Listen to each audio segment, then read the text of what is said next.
Olá! Na sequência do nosso estudo, no capítulo 2, passaremos a estudar a introdução do direito ambiental, quando você deverá compreender a evolução do direito ambiental no Brasil, identificar os parâmetros constitucionais e os princípios do direito ambiental e compreender o que é direito ambiental. Se considerarmos que o direito é a realização ordenada e garantida do bem comum, levando-se em conta a necessidade de uma integração normativa de fatos e valores, então poderíamos dizer que o ramo do direito que estuda, regulamenta e prescreve condutas sobre a interação, obrigações e deveres do homem com o meio ambiente é o direito ambiental? Seria ou você tem outra opinião? Mas antes de responder a esse questionamento, é necessário compreender e estudar como ocorreu a evolução do direito ambiental no mundo e no Brasil.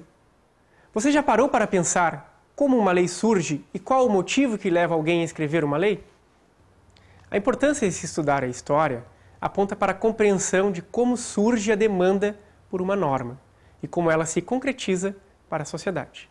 Uma norma começa a surgir muito antes de ser aprovada pelo legislativo, pois existe todo um contexto histórico que determina sua evolução e sua consequente aprovação.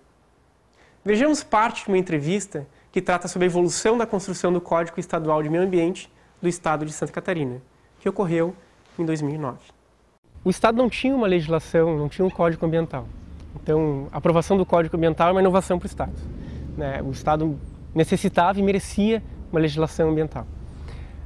Mas a forma como tramitou essa legislação e a forma como foi aprovada, ela pode causar muito mais problema para a questão ambiental do que soluções que são apontadas pelas promessas que a gente vê através de bancadas, principalmente os deputados que prometiam isso para os pequenos agricultores e outras pessoas. As semanas que antecederam a sanção foram de muitas divergências entre o Estado, especialistas e Ministério Público. A polêmica girou em torno das APPs, as áreas de preservação permanentes. O Código Florestal Brasileiro determina que sejam preservados 30 metros de mata ciliar em áreas agrícolas. Já no Código Ambiental Catarinense, essa distância ficou menor, 10 metros em propriedades acima de 50 hectares e 5 para pequenas áreas. Nesta, é possível perceber que uma lei é a demanda de diferentes intenções, mas também é o reflexo das competências definidas na Constituição Federal, pois vivemos em um Estado federativo, e é na Constituição que as regras são distribuídas entre os entes federados. O objetivo do capítulo 2, por sua vez, é o de possibilitar que você compreenda a evolução do direito ambiental no Brasil e consiga identificar os parâmetros constitucionais, além dos princípios do direito ambiental. Para que isso ocorra, iremos estudar a evolução do direito ambiental no Brasil. Este resgate histórico, aliado ao estudo das competências indicadas pela Constituição Federal de 88, e os principais princípios do direito ambiental serão condição para que você possa compreender o que é e o que envolve o direito ambiental. Assim como no primeiro capítulo, este também servirá de base para que possamos adentrar no estudo da Política Nacional de Meio Ambiente, compreender os motivos pelos quais se pode exigir a responsabilização de alguém por fatos ou omissões provocadas ao meio ambiente. Para um momento de reflexão, eu indico que vocês assistam à apresentação de Servan Suzuki, que aconteceu na Conferência das Nações Unidas em 1992. Indico esse vídeo para lembrá-los de que as políticas públicas são criadas e incrementadas por nós mesmos. Vivemos o resultado de nossa atuação. Votamos nos representantes do povo que possuem a competência legislativa de propor a criação ou a alteração das leis. Desde a ECO 92, o Brasil tem se esforçado muito para criar uma política ambiental sólida no país. Mas esta está em risco, pois pessoas com diferentes intenções pretendem rever o aparato legal brasileiro. O maior exemplo que podemos apontar foi a aprovação do Código Estadual de Meio Ambiente do Estado de Santa Catarina, sancionado pelo governador em abril de 2009. Mostra a seguir parte de uma entrevista na qual é possível identificar opiniões diversas sobre a aprovação do Código Estadual de Meio Ambiente do Estado catarinense. Eles, na verdade, já são inconstitucionais e isso se reveste de uma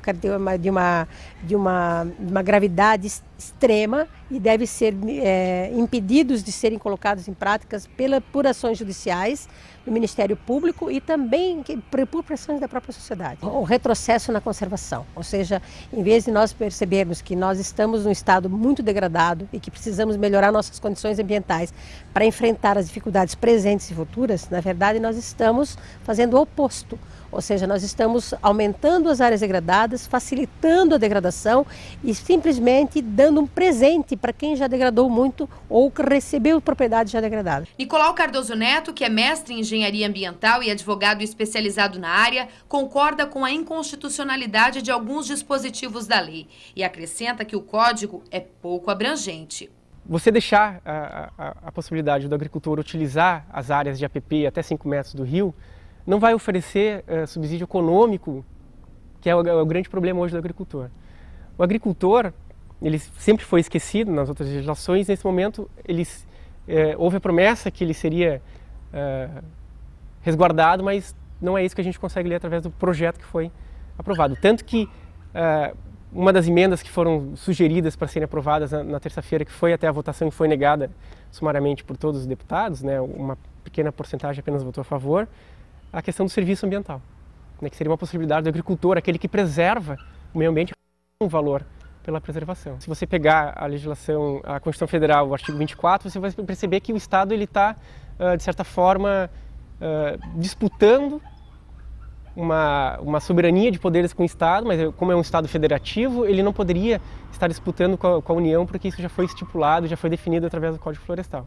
Perceba que diferentes interesses são expressos, dentre eles a necessidade de preservação, de uso econômico do meio ambiente e o da devida prudência no trato da matéria ambiental.